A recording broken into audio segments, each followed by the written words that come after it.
This video is sponsored by SBO Digital Marketing. Join SBO Digital Marketing, your work from home opportunity. It's a mobile based part time job ideal for students, homemakers, and job seekers. Make the most of your free time. No fixed hours. Work at your convenience. Just share and publish content. Simple tasks with no selling and no referrals required. Earn daily income with instant payouts. Start from day one. Skip பண்ணாதீங்க, பெரிய தப்பு. தினம் 300 ரூபாய் சம்பாதிக்க அரிய வாய்ப்பு. Instagram, Facebook பயன்படுத்த தெரிந்தால் போதும். Content post and content publishing மூலமா தினம் 300 ரூபாய் சம்பாதிக்கலாம். இந்த வேலை செய்ய 5 நிமிடம் போதும். Work training support, group communication support, all language customer live chat support, முக்கியமா சொந்தமா ஒரு பிசினஸ் ஸ்டார்ட் பண்ற அளவுக்கு உங்களால கற்றுக்கொள்ளவும் முடியும், சம்பாதிக்கவும் முடியும். இந்த வேலை வாய்ப்பு வழங்குவது 5 வருடத்திற்கு மேல ரன் ஆகிட்டு இருக்க நம்ம தமிழ்நாட்டு company school of business organisation private limited. மேலும் விவரங்களுக்கு டிஸ்கிரிப்ஷன்ல கொடுத்திருக்க நம்பருக்கு வாட்ஸ்அப் பண்ணுங்க. தொலைபேசி ஒலி வழியாக உலகத்தை மாற்றிய மனிதர். ஒரு நாள் 1876ஆம் ஆண்டு அமெரிக்காவில் சிறிய ஆய்வறையில் ஒரு விஞ்ஞானி தீவிரமாக வேலை பார்த்து கொண்டிருந்தார். அவரின் பெயர் அலெக்சாண்டர் கிரஹாம் பெல். அவருக்கு ஒரு கனவு இருந்தது. இரு மனிதர்கள் தொலைவில் இருந்தாலும் ஒருவரின் குரலை மற்றவர் கேட்க வேண்டும். அந்த கனவுக்காக அவர் செய்தது என்ன? மிகவும் எளிய பொருட்கள், கம்பி, பேப்பர், மெட்டல், இவற்றை கொண்டு ஒரு சிறிய கருவியை உருவாக்கினார். அந்த கருவியின் மூலம் அவர் தனது உதவியாளரிடம் சொன்னார், mister Watson, come here, I want to see you. அந்த குரல் கம்பி வழியாக வாட்சனிடம் சென்றது. அந்த தருணம் தொலைபேசி பிறந்தது. அந்த கருவி உலகை மாற்றியது. மனிதர்கள் பேசுவதற்காக பயணம் செய்ய வேண்டிய அவசியமில்லை. தொலைபேசி மூலம் உலகம் நெருக்கமாகியது. அவர் ஒரு விஞ்ஞானி மட்டுமல்ல, ஒரு ஆசிரியர், ஒரு கண்டுபிடிப்பாளர். அவரது தந்தை, மனைவி, மகள் மூவரும் கேட்க முடியாதவர்கள். அதனால் ஒலியை அனைவருக்கும் கொண்டு சேர்க்க வேண்டும் என்ற ஆழமான நோக்கம் அவருக்குள் இருந்தது. இன்று நாம் பேசும் ஒவ்வொரு அழைப்பிலும் அலெக்சாண்டர் கிரஹாம் பெல்லின் கனவின் ஒலி ஒலிக்கிறது. முயற்சி. உலகில் உள்ள பெரிய பெரிய நாடுகள் எல்லாம் தங்கள் நாட்டுக்கு அருகில் உள்ள குட்டி குட்டி தீவுகள் மீது போர் தொடுத்து அவற்றை ஆக்கிரமிக்க தொடங்கிய காலகட்டம். ஒரு கப்பலில் 500 வீரர்களை அனுப்பி 500 பேர் மக்கள் தொகை கொண்ட ஆதிவாசிகள் வாழ்கின்ற ஒரு தீவை கைப்பற்ற அனுப்பினார்கள். கப்பல் தீவை சென்றடைந்தது. சில நாட்களில் திரும்பி வந்தது. 500 வீரர்களும் கை கால் உடைந்த நிலையில் தோற்றுப்போய் திரும்பி வந்தார்கள். ஆதிவாசிகள் பின்னி எடுத்து விட்டார்கள். அடுத்த நாள் 1000 வீரர்களை கப்பலில் அனுப்பினார்கள். 1000 வீரர்களும் கைகால் இழந்த நிலையில் பயந்து ஓடி வந்தார்கள். மீண்டும் 2000 பேரை அனுப்பினார்கள். அவர்களுக்கும் அதே கதிதான். பின்னர் 5000 பேர், அவர்களுக்கும் அதே கதிதான். இவர்களுக்கு ஒன்றுமே புரியவில்லை. வெறும் 500 ஆதிவாசிகள் ஆயுதங்களுடன் சென்ற 5000 பேரையும் தோற்கடித்து கை கால்களை உடைத்து திருப்பி அனுப்பிவிட்டார்களே, எப்படி முடிந்தது என்று தீவிரமாக யோசித்தார்கள். பின் ஒரு முடிவுக்கு வந்தார்கள். இந்த முறை வெறும் 500 பேரை மட்டுமே கப்பலில் அனுப்பினார்கள். 2 நாள் நடந்த தீவிர சண்டையில் ஆதிவாசிகளை தோற்கடித்து விட்டார்கள். 5000 பேர் சென்று தோற்ற இடத்தில் வெறும் 500 பேர் சென்று எப்படி ஜெயித்தார்கள்? இந்த முறை ஒரே ஒரு மாற்றத்தை தான் செய்திருந்தார்கள். 500 பேரை தீவில் இறக்கியதும் கப்பல் திரும்பி வந்துவிட்டது. இனிமேல் இந்த தீவில் இருந்து தப்பி செல்ல முடியாது. உயிருடன் வாழ வேண்டும் என்றால் தீவை கைப்பற்றியே ஆக வேண்டும். இந்த நெருக்கடிதான் அவர்களை ஜெயிக்க வைத்தது. லட்சியத்தில் உறுதியாக இருப்பதை விட அதை அடைவதற்கான முயற்சியில் மிகவும் உறுதியாக இருந்தால் மட்டுமே வெற்றி பெற முடியும்.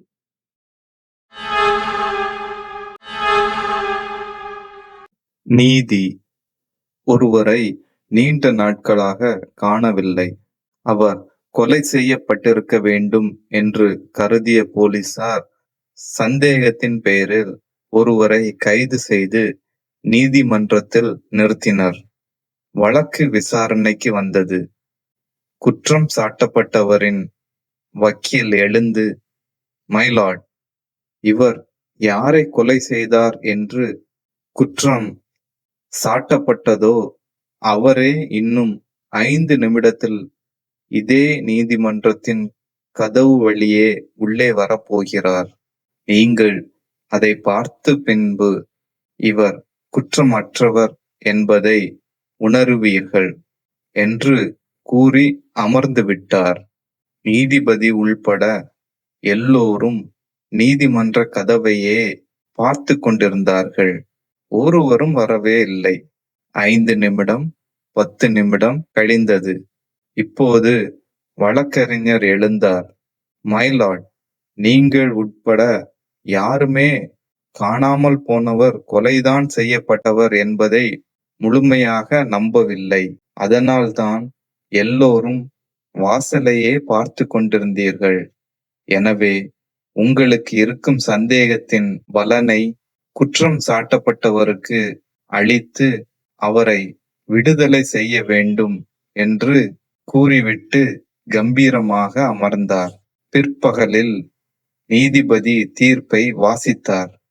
குற்றவாளிக்கு ஆயுள் தண்டனை அளித்தார்.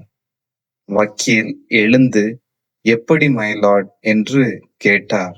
அதற்கு நீதிபதி சொன்னார், அந்த 10 நிமிடமும் நான் வாசலை பார்த்தது உண்மைதான். ஆனால் ஒரு தடவை கூட குற்றம் சாட்டப்பட்டவர் வாசலை பார்க்கவே இல்லை. புலவன். 13 வயதில் படிப்பு போச்சு. வீட்டில் ஏழ்மை. தொடர்ந்து பல நாட்களாக பசி. வேலை தேடி தேடி அலுத்து போச்சு.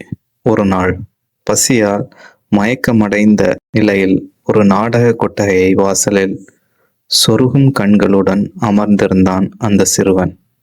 ஒரு பணக்காரர் குதிரையில் நாடகம் பார்க்க வந்தார். பையனிடம், டேய், இங்கே கட்டிவிட்டு செல்லும் குதிரைகள் காணாமல் போகின்றன. நீ இதை பார்த்துக்கொள். வரும்போது காசு தருகிறேன் என்றார். ஆகா, இப்படி ஒரு வேலையா? பையன் ஆர்வமாக தலையை ஆட்டினான். தெம்புடன் எழுந்தான்.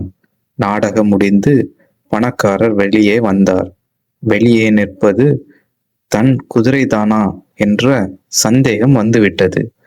குதிரையை சுத்தப்படுத்தி சேணத்தை பளபளப்பாக துடைத்து வைத்திருந்தான் பையன்.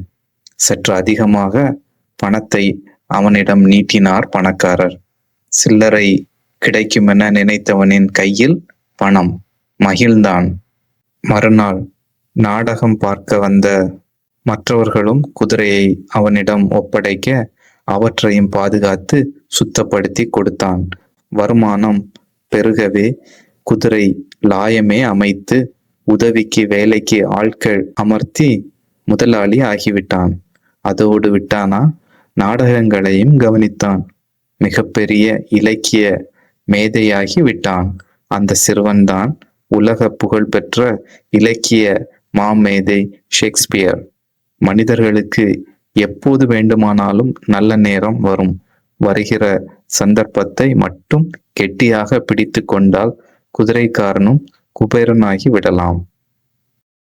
வாய்ப்பு. ஒரு அழகான இளைஞன் விவசாயி ஒருவரின் மகளை திருமணம் செய்ய விரும்பி அவனிடம் சென்று அனுமதி கேட்டான். அதற்கு அந்த விவசாயி அந்த இளைஞனை பார்த்து சொன்னான், இளைஞனே, நீ என் மகளை மணக்க விரும்பினால் நான் வளர்க்கும் 3 காளைகளை அடுத்தடுத்து அவிழ்த்து விடுவேன். அதில் ஏதாவது ஒன்றின் வாலை நீ தொட்டால் போதும், என் மகளை மணமுடிக்க சம்மதிக்கிறேன் என்று சொல்ல அவனும் ஒத்துக்கொண்டான். மாடுகள் அடைக்கப்பட்டிருந்த தொழுவத்தின் கதவுகள் திறந்தன. முதலில் ஒரு மாடு வந்தது. மிகவும் முரட்டுத்தனமான தோற்றம் கொண்ட அந்த மாடு சீறியபடி பாய்ந்து வந்தது. அதை பார்த்த இளைஞன் வாலை பிடிக்க தயங்கி அடுத்த மாட்டை பார்க்கலாம் என்று விட்டுவிட்டான். சிறிது நேரத்தில் அதைவிட பெரிய மாடு வெளியே ஓடி வந்தது. பார்க்கவே படுபயங்கரமாக தோற்றம் கொண்டிருந்தது. அவன் அதை பார்த்ததும் அவனை முட்டி மோதி கொல்வதற்காக கடும் வேகத்துடன் ஓடி வந்தது. இளைஞன் அச்சப்பட்டு, இதுவும் வேண்டாம், மூன்றாவதை பார்க்கலாம் என்று முடிவு செய்து வேகமாக ஓடி பாதுகாப்பான இடத்தில் நின்று கொண்டான். ஓடி வந்த மாடு அதே வேகத்தில் வேலிக்கு வெளியே ஓடி சென்றது. மூன்றாவது முறையாக கதவு திறக்க, அப்போது வெளியே வந்த மாட்டை பார்த்த இளைஞன் இளைஞனின் முகத்தில் புன்சிரிப்பு வந்தது. அவன் வாழ்க்கையில் பார்த்ததில் இதுவே மிகவும் பலவீனமான மாடு. எலும்பும் தோலுமாய், பார்ப்பதற்கே பரிதாபமாக, ஓட முடியாமல் ஓடி வந்தது. இந்த மாட்டை விடக்கூடாது, இதைத்தான் நான் பிடிக்க வேண்டும் என்று தீர்மானித்து அதன் வாலை தொட தயாராக இருந்தான். மாடு அருகில் வந்ததும் ஒரு தாவு தாவி மாட்டின் வாலை தொடப் போனான். ஆனால் அதிர்ச்சி அடைந்தான். ஆம், அந்த மாட்டுக்கு வாலே இல்லை. ம் நண்பர்களே, நமது வாழ்க்கையும் இப்படித்தான். அது பல வாய்ப்புகளை நமக்கு வழங்குகிறது. சில வாய்ப்புகள் எளிதாக தோன்றலாம். சில வாய்ப்புகள் கடுமையாக இருக்கலாம். குணம். ஆமை ஒன்று ஆற்றை கடப்பதற்காக ஆற்றில் இறங்கியது. அப்போது ஒரு தேள் ஓடி வந்து, ஆமை அண்ணா, நான் அவசரமாக அக்கரைக்கு போக வேண்டியிருக்குது. உன் முதுகில் ஒரு ஓரமா இடம் கொடுத்தீங்கன்னா நான் என் பாட்டுக்கு அமைதியா அக்கறை போய் சேர்ந்துடுவேன் என்றது. ஆமைக்கு பாவமாக இருந்தது. இருந்தாலும் ஒரு எச்சரிக்கைக்காக, உன்னை பார்த்தா எனக்கு பாவமாக தான் இருக்குது. முதுகில் ஏற்றிக்கிட்டு போகிறேன். ஆனால் வழியில் ஏதாச்சும் சேட்டை கிட்ட பண்ணேன்னு வச்சுக்கோ, உரிச்சு போடுவேன். சரியா? முதுகில் ஏற்றிக்கொண்டது. தேளும் சந்தோஷமாய் ஏறிக்கொண்டது. சிறிது தூரம் போனதும் தேளுக்கு ஒரு சந்தேகம். பாறை மாதிரி இருக்குதே இந்த ஓடு, இதுல கொட்டினா வலிக்குமா? சரி, லேசா கொட்டி தான் பார்ப்போமே. மெல்ல ஒரு கொட்டு கொட்டியது. ஆமை கேட்டது, ஏய், என்ன பண்ற? இல்லண்ணே, தெரியாம கொடுக்கு பட்டுடுச்சு, மன்னிச்சிடுங்க. ஆமை அதை பெரிதாக எடுத்து கொள்ளவில்லை. கரையை அடைய இன்னும் பாதி தூரம் இருந்தது. தேளுக்கு மீண்டும் ஒரு எண்ணம். லேசாக கொட்டியதால் தான் ஓடு கொஞ்சம் கூட அசையவில்லையோ? சற்று அழுத்தமாகவே கொட்டியது. ஆனாலும் ஓடு கொஞ்சம் கூட அசையவில்லை. என்னடா தம்பி, புத்திய காட்டுறியா என்றது ஆமை. அட இல்லண்ணே, கொஞ்சம் வழுக்கிற மாதிரி இருந்துச்சு, அதான் கொஞ்சம் கொடுக்கால அழுத்தி பிடிச்சுக்கிட்டேன்.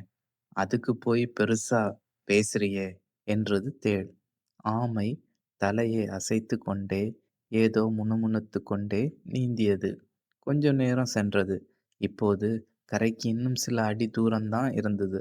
இப்போது தேளுக்கு தைரியத்துடன் கொஞ்சம் அகங்காரமும் வந்துவிட்டது. நான் கொட்டுனா எவ்வளவு பெரிய யானையெல்லாம் அலறி ஓடும்.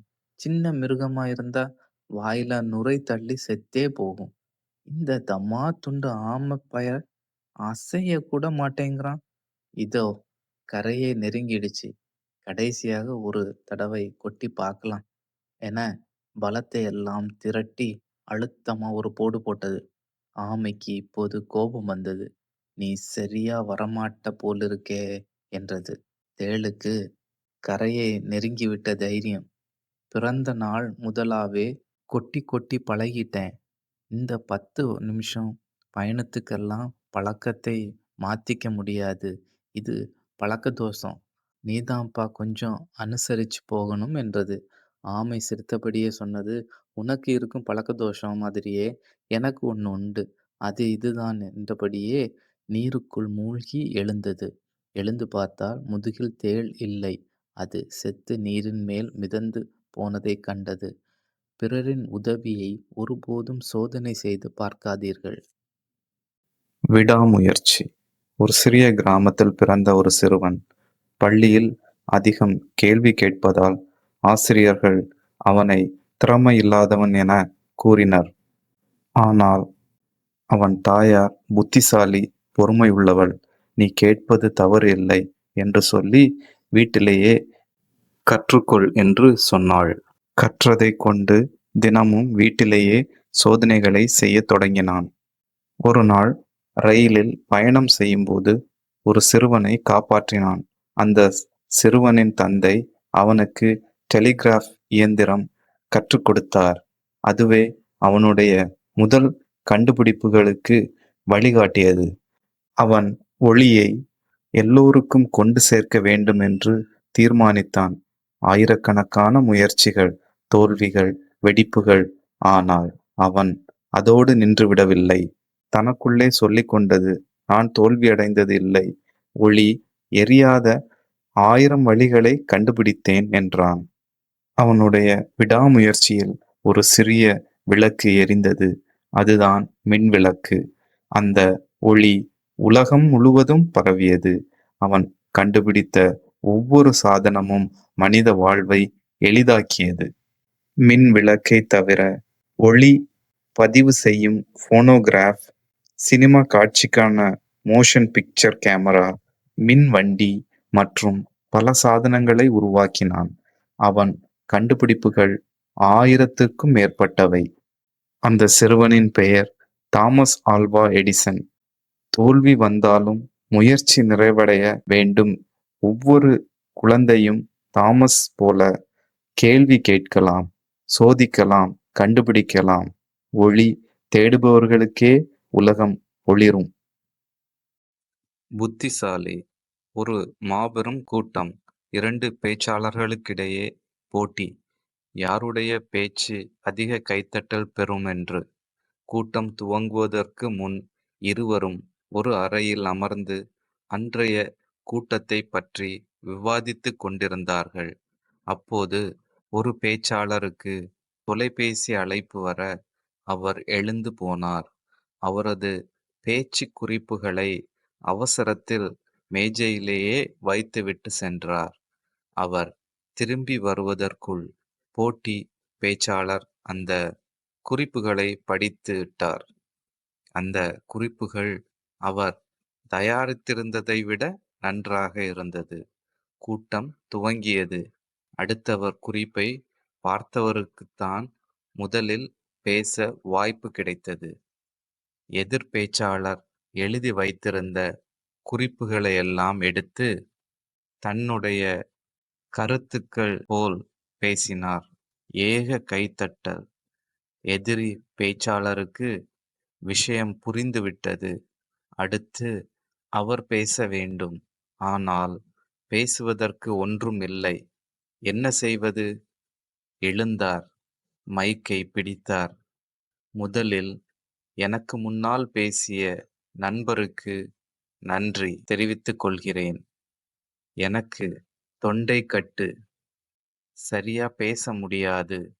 என்னுடைய உரையை நீங்கள் வாசிக்க முடியுமா என்று கூட்டம் துவங்குவதற்கு முன்பு கேட்டேன். அவர் பெருந்தன்மையாக ஒத்துக்கொண்டார். அவருக்கு என் நன்றிகள் என்று கூறி அமர்ந்தார். சூழ்நிலைகளுக்கு ஏற்ப செயல்படுபவன்தான் புத்திசாலி. பொறுமை. ஒரு அப்பாவும் 4 வயது மகனும் அவர்களுடைய புதிய காரை துடைத்துக் கொண்டிருந்தார்கள். அப்போது சிறுவன் ஒரு சிறிய கல்லை எடுத்து காரின் கதவு பக்கத்தில் சுரண்டிக் கொண்டிருந்தான். சத்தத்தை கேட்ட அப்பாவுக்கு கோபம் தலைக்கேறியது. கடுப்பில் மகனுடைய கையை பிடித்து 4 முறை உள்ளங்கையில் விளாசி விட்டார். அப்போதுதான் கவனித்தார், அவர் அடித்தது ஸ்பேனரைக் கொண்டு என்பதை. வலியில் துடித்த மகனை மருத்துவமனைக்கு தூக்கிக் கொண்டு ஓடினார். பல எலும்புகள் முறிந்து விட்டதால் இனி விரல்களை குணமாக்க முடியாது என்று மருத்துவர்கள் கைவிரித்தனர். மகன் வலி நிறைந்த கண்களுடன் அப்பாவை பார்த்து, "அப்பா, என்னோட விரலுங்க திரும்ப வளர்ந்துடும் இல்லையாப்பா?" என்று கேட்டவுடன் கண்ணீருடன் மௌனமாக வெளியே வந்தார்.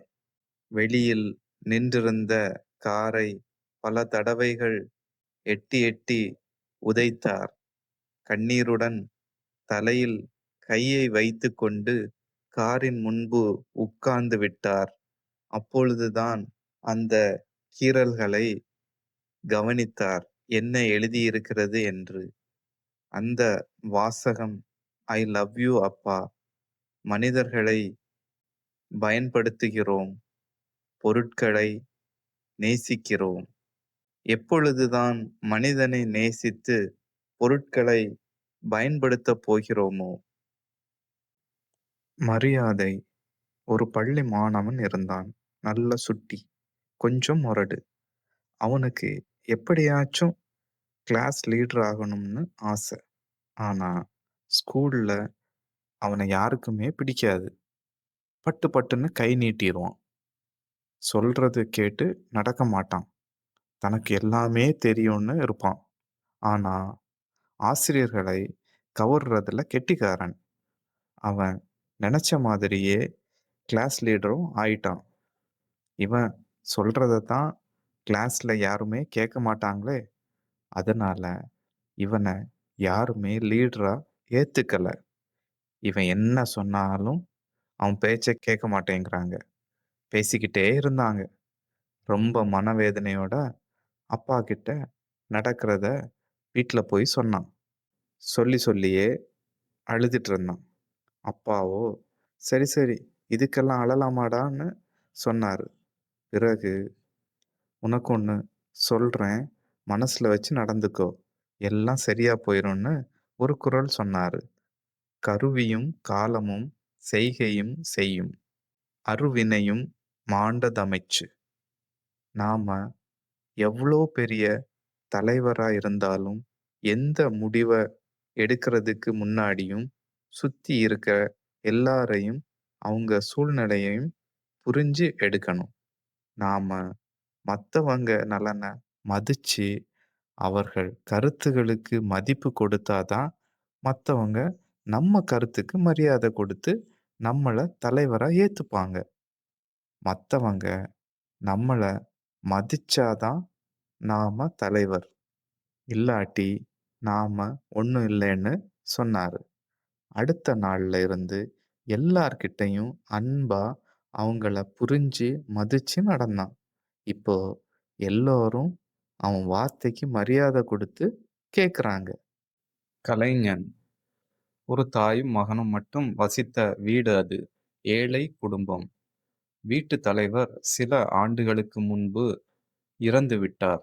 இப்போது தாய்க்கும் உடல்நிலை சரியில்லை. மரணத் தருவாயில் இருந்த தாயிடம், "அம்மா, நீயும் என்னை விட்டு போய்விடாதே. நீயும் போய்விட்டால் நான் அனாதையாக ஆகிவிடுவேனே" என அவளது கையை பிடித்து அழுதான். அவளது 15 வயது மகன். தாய் சொன்னாள், "மகனே, எந்த சூழ்நிலையிலும் கலக்கம் கூடாது. ஜப்பானில் உள்ள ஹிரோஷிமாவும் நாகசாக்கியும் எத்தனை அனாதைகளை உருவாக்கியது தெரியுமா? அவர்களெல்லாம் வாழாமல் போய்விட்டார்களா? ஒன்றை மட்டும் புரிந்து கொள். உன் தந்தை அடிக்கடி என்னிடம் ஒரு விஷயத்தை சொல்வார். அதையே உனக்கு சொல்கிறேன் என்ற தாயிடம் அந்த துயரமான சூழ்நிலையையும் மறந்து அவள் சொல்வதை கேட்க ஆர்வமானான் மகன். மகனே, நீ ஒரு கலைஞனாகி விடு. பிழைத்துக் கொள்வாய். அதற்காக பெரிய கலைஞன் ஆக வேண்டுமென சொல்லவில்லை. உனக்கு கழிவறை சுத்தம் செய்யும் பணி கிடைத்தால் கூட அதையும் பாக்கியமாக கருதி ரசித்து செய். நீ சுத்தம் செய்வது போல வேறு யாரும் அதை சுத்தம் செய்ய முடியாதபடி இருக்க வேண்டும். உன் வேலையில் ஒரு தனித்துவம் வெளிப்பட வேண்டும் என்றாள். ஆம், உங்கள் வேலையை ரசித்து செய்யுங்கள். ரசித்து செய்யும் வேலையில்தான் சுகமும் திருப்தியும் இருக்கிறது. கணிதன் இங்கிலாந்தின் வூல்ஸ்த்ரோப் மேனர் என்ற சிறிய கிராமம். கேம்பிரிட்ஜ் பல்கலைக்கழகம் பிளேக் நோயால் மூடப்பட்டது. ஆனால் இளம் ஐசக் நியூட்டனின் மனம் மட்டும் திறந்திருந்தது. ஒரு மாலை நியூட்டன் தனது தோட்டத்தில் உள்ள ஆப்பிள் மரத்தின் கீழ் அமர்ந்திருந்தான். அமைதியான காற்று ஒரு ஆப்பிள் கீழே விழுகிறது. சாதாரண நிகழ்வு போல தெரிந்தாலும் நியூட்டனின் மனதில் ஒரு கேள்வி எழுகிறது. ஏன் அது நேராக கீழே விழுகிறது? ஏன் பக்கமாக இல்லை? ஏன் மேலே இல்லை? அந்த ஒரு கேள்வி உலகத்தை புரிந்து கொள்ளும் வழியை மாற்றியது. அவன் கணக்குகள் எழுத ஆரம்பித்தான். மெழுகுவர்த்தி ஒளியில் இயக்கம், விசை, ஈர்ப்பு இவை அனைத்தையும் ஆராய்ந்தான். உணர்ந்தான், ஆப்பிள் விழுவதற்கும் சந்திரன் பூமியை சுற்றுவதற்கும் ஒரே விசைதான் காரணம். அதுதான் ஈர்ப்பு விசை. பல ஆண்டுகள் கழித்து பிரின்சிபியா மேத்தமேட்டிகா என்ற நூலில் நியூட்டன் தனது கண்டுபிடிப்புகளை வெளியிட்டான். அதில் இயக்க விதிகள், உலகளவிய ஈர்ப்பு மற்றும் விண்வெளியின் இயற்கை. நியூட்டன் ஈர்ப்பு விசையை உருவாக்கவில்லை, ஆனால் அதன் மொழியை உலகிற்கு எடுத்துச் சொன்னான். ஒரு ஆப்பிள் விழும் தருணம் விண்மீன்கள் வரை நம்மை அழைத்து சென்றது. ஆப்பிள் விழுந்தது, உலகம் எழுந்தது. குடும்பம். 2 நண்பர்கள் பேசிக் கொண்டிருந்தார்கள். ஒருவர் சொன்னார், எனக்கு தெரிந்த ஒரு இடம் இருக்கிறது. அங்கு செல்போன் வேலை செய்யாது. நாம் அங்கே போய்விட்டால் வெளி உலகத்தை விட்டு முற்றிலும் துண்டிக்கப்படுவோம். இங்கே இருக்கும் டென்ஷன் எல்லாம் குறைக்க அங்கே போய் ஒரு 3 நாள் இருக்கலாம் போல் இருக்கிறது. வெளி உலக தொடர்பே அற்று நிம்மதியாக இருக்கலாம் என்றார். மற்றொருவர் சொன்னார், எனக்கு இது சரிப்பட்டு வராது. இதை நான் விரும்புவதும் இல்லை என்றார். அதற்கான காரணத்தை சொல்கிறார். நம்மை சுற்றி இருப்பவர்கள் யார் யார்? முதலில் மனைவி, பிறகு பிள்ளைகள், அடுத்து உறவுகள், பின் நண்பர்கள், பின்பு வேலையின் நிமித்தம் தொடர்பில் உள்ளவர்கள், அதன்பின் முற்றிலும் தெரியாதவர்கள், அதாவது கடைவீதியில் நடப்பவர்கள் போல அறிமுகம் இல்லாதவர்கள். இந்த உறவுகள் அற்புதமானவை. மனைவி என்ற ஒருத்தியோடு பேசிக்கொண்டே இருங்கள். இல்லாவிட்டால் ஏதாவது சண்டையாவது போடுங்கள். பின்பு சமாதானமாகி உறவாடுங்கள். எல்லா ஆண்களுக்கும் ஒரு நாள் வரும். ஒரு வேளை அவள் முந்தி மரணம் அடைந்தாள். அப்போது தெரியும் பிரிவு என்றால் என்னவென்று. ஆகவே இப்போது கிடைக்கும் ஒவ்வொரு நொடியும் அற்புதமானவை. வீணாக்க வேண்டாம். அதிலும் பிரிந்து இருக்கவே வேண்டாம். அடுத்து பிள்ளைகள். பள்ளி படிப்பு முடியும் வரைதான் அவர்கள் உங்களோடு இருப்பார்கள். அதன்பின் அவர்கள் உலகம் வேறு. அதில் நீங்கள் நிச்சயமாய் இருக்கவே மாட்டீர்கள். அப்போது நீங்கள் அவர்களோடு தொலைபேசி மூலமாகவே பேசக்கூட நேரம் பார்க்க வேண்டும். இப்போது அவர்களிடம் அதிக நேரம் செலவு செய்யுங்கள். வெளிநாட்டில் தனது சின்ன குழந்தைகளை பிரிந்து பணி செய்யும் தகப்பன்மார்களுக்கு இந்த வேதனை புரியும். இப்படி இல்லாமல் உங்கள் பிள்ளைகள் உங்கள் அருகிலேயே இருந்தால் இது அற்புதமான தருணம். ஒரு நொடியை கூட வீணாக்க வேண்டாம்.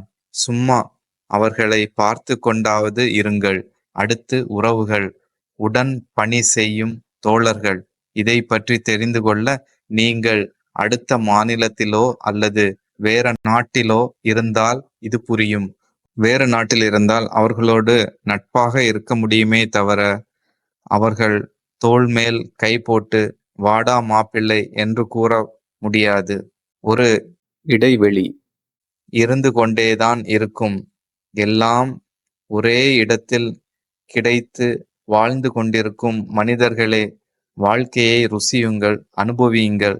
காலமே ஒரு நாள் நம்மை தனிமைப்படுத்தப் போகிறது. அன்று யாரும் நம்மை வந்து பார்க்கப் போவதில்லை. நாம் நினைத்தால் கூட வெளியே போக முடியாது. தனிமையே நம்மை கொல்லப் போகிறது. தனிமை வேண்டாம். காலங்கள் திரும்ப கிடைக்காது.